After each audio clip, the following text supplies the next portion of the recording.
Okay, so you're probably wondering, how on earth do people pay for their solar systems? Do you have to come up with large sums of cash out of pocket for a deposit? Can you finance it? Can I use equity in my home through the property tax assessment or property assessment and add it to my property taxes? Can I sign a lease, or do I do a PPA? And don't worry if these terms or if they scare you off. I want to clear that up for you so you know all the different ways that you can pay for your solar. So first off, you are welcome to pay cash. If you have cash lying around and you feel like it's a good cash investment to pay for your solar outright, you certainly can do that. As we all have kind of hopefully learned, cash is king. You're gonna save more money when you just pay cash for the solar system. Here's the thing with cash. When you go solar and you are ready to move forward with a site survey, I'll explain what a site survey is in another video. But when you pay cash, a $1,000 deposit is typically what is required to move to the site survey. As soon as the site survey is completed, a lot of things happen between the site survey and actual solar installation. But when you get to the solar installation, typically 80% of the total amount is due after installation, and then the remaining balance is due after the final inspection. So when you pay cash, cash is king. You're gonna see the most bang for your buck when you pay cash. But I also recognize and understand not everyone has cash lying around that they want to part with for their solar system. So the second way that you can pay for your solar system is by financing it. When you finance your solar system, there is $0 that are required out of your pocket. And that is the truth. If you get pre-qualified, which takes about 30 seconds to pre-qualify, it's a soft credit check. There will not impact your credit score in any way, shape, or form. But when you get pre-qualified, then that tells the installer and the lender that you're creditworthy and they are willing to give you the loan at a really low interest rate to pay for your solar system. So it's much like a car loan, much like a mortgage, probably more like a mortgage in that we have 20 and 25-year loans to help pay for your solar system at $0 out of pocket. The first 18 months is always going to be a lower payment, and that is because of the federal tax credit. The federal tax credit will apply for the first 3 ways I'm going to explain how you can get solar. First, cash. You'll get 26% of the cash price back in the form of a tax credit if you qualify. I'm not a tax consultant or a tax advisor, but I have helped plenty of homeowners go solar that qualify for it, so you want to consult with your tax consultant. But people who purchase their system will always be eligible for the tax credit. And currently it's 26% of the total cost. So if you paid $30,000 for a solar system with cash, it's going to be 26% of that you're going to be eligible for in the form of a tax credit. If you finance it and the finance cost is $40,000 for your solar system, 26% of that total financed cost is eligible for that 26% federal tax credit. So the lenders anticipate that you're going to take that tax credit, should you be eligible for it, and pay down the loan to keep that lower monthly payment that you've been paying for the last 18 months fixed. If you decide to keep the tax credit and not pay it back towards the loan re-amortizes and it goes up 26%. So these are options. I can't tell you what to do with the tax credit. The lenders can't, but they really encourage you to pay down the loan. And there are no prepayment penalties. There are no liens against the house when you finance your solar system.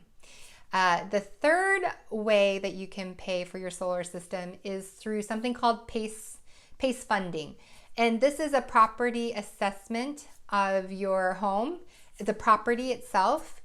You have to be current on your mortgage. You have to have at least 10% equity in the home and the property. And what this does is there are lenders who will finance a project through your property assessment and they attach the payments to your property taxes. So whether you pay property taxes on a monthly basis or every 6 months, you will see it as an additional line item on your property taxes.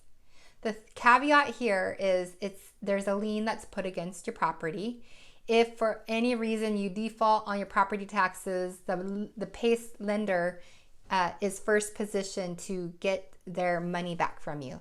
It also is very challenging and difficult to refinance a loan. Oftentimes those the PACE lenders want their money, want the loan to be paid off before they release, before you can refinance it. So I know people like PACE funding, but I don't have the licensing or the certification to do that. It's partly because I would hate to put someone in that kind of financing or lending and then have them, at risk of losing their home because something happens and they can't make their mortgage and their property tax payment.